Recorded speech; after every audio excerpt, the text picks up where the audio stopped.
చేస్తే నిద్ర మాత్రం లేచి చంపేసింది పుణ్యాత్మురాలు.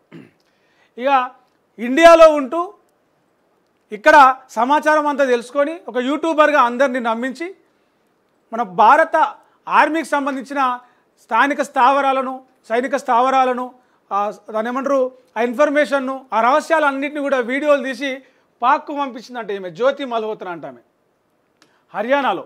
చూద్దాం ఒకసారి డీటెయిల్స్. పాకిస్తాన్ కోసం గూఢాచార్యం చేశారన్న ఆరోపణలపై 6 భారతీయులను పోలీసులు అరెస్టు చేశారు.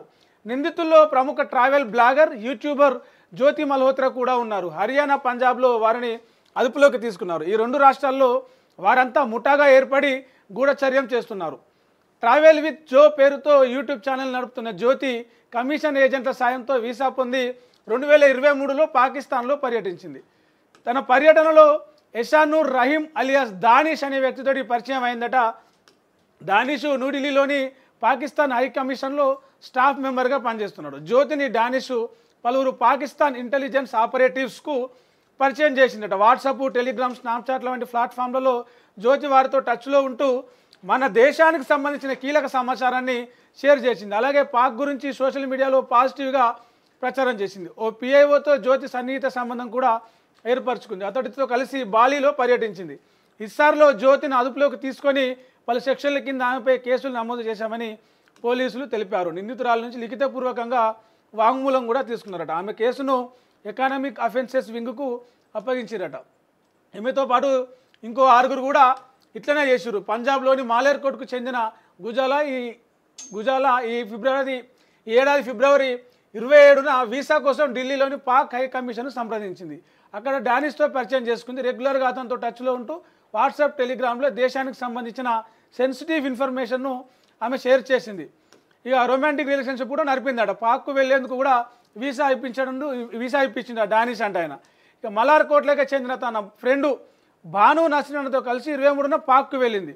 మిగతా నిందితులను మాలేర్కోట్ల యమీన్ మహమ్మద్, హర్యానాకు చెందిన దేవిందర్ సింగ్ దిలాన్, అర్మాన్గా గుర్తించామని పోలీసులు చెప్పారు. గూఢాచార్యం చేస్తున్న ఆరోపణలతో డానిష్ను కేంద్ర ప్రభుత్వం తిరిగి పంపించేసింది ఇక్కడ నుంచి. ఇక ముంబైలో 2 స్లీపర్ సెల్ అభ్యర్థులు. ఎట్లా ఉందంటే తినేది మొగుడు సొమ్ము, పాడేది ఇంకేదో పాట అన్నట్టుంది. ఇక్కడ ఈ దేశంలో వండుకుంటా ఈ దేశ పౌరులు అయ్యుండి ఇక్కడి సమాచారాన్ని అంతా సేకరించి పాకిస్తాన్ ఇంటెలిజెన్స్ వాళ్ళకి చేరవేయడం అంటే అంతకన్నా బుద్ధి తక్కువ, బుద్ధి లేని పని ఇంకేముంటుంది? అంటే ఈ దేశ పౌరులు ఈ రక్తం కాదా? అంటే వాళ్ళు దాడులు చేస్తే ఇక్కడ అమాయక ప్రజలు చచ్చిపోతే వీళ్ళకు మనుషులకేం కాదా? ఒక దేశ సైనిక సంబంధించిన రహస్యం అంటే ఎంత జాగ్రత్త, ప్రాణం కంటే ఎక్కువగా దాన్ని రహస్యంగా కాపాడుకోవాల్సిన బాధ్యత ప్రతి ఒక్క పౌరుని మీద ఉంటుంది. అట్లాంటిది ఒక యూట్యూబర్ అయ్యుండి ఒక యాక్సెస్ ఉంటుంది. యూట్యూబర్ అంటే కొంత సమాజంలో ఫేమస్ రాగానే ఒక దగ్గరికి కొన్ని ప్రాంతాలకి వాళ్ళకి యాక్సెస్ ఉంటుంది. దాన్ని చనువుగా తీసుకొని దాన్ని అవకాశంగా వాడుకొని ఇట్లా దేశ రహస్యాలని ఇట్లా శత్రు దేశాలకు, పక్క దేశాలకు పంపడం అనేది చాలా దారుణం. ఆమెను ఏ రకంగా శిక్షిస్తారో చూడాలి. ఇక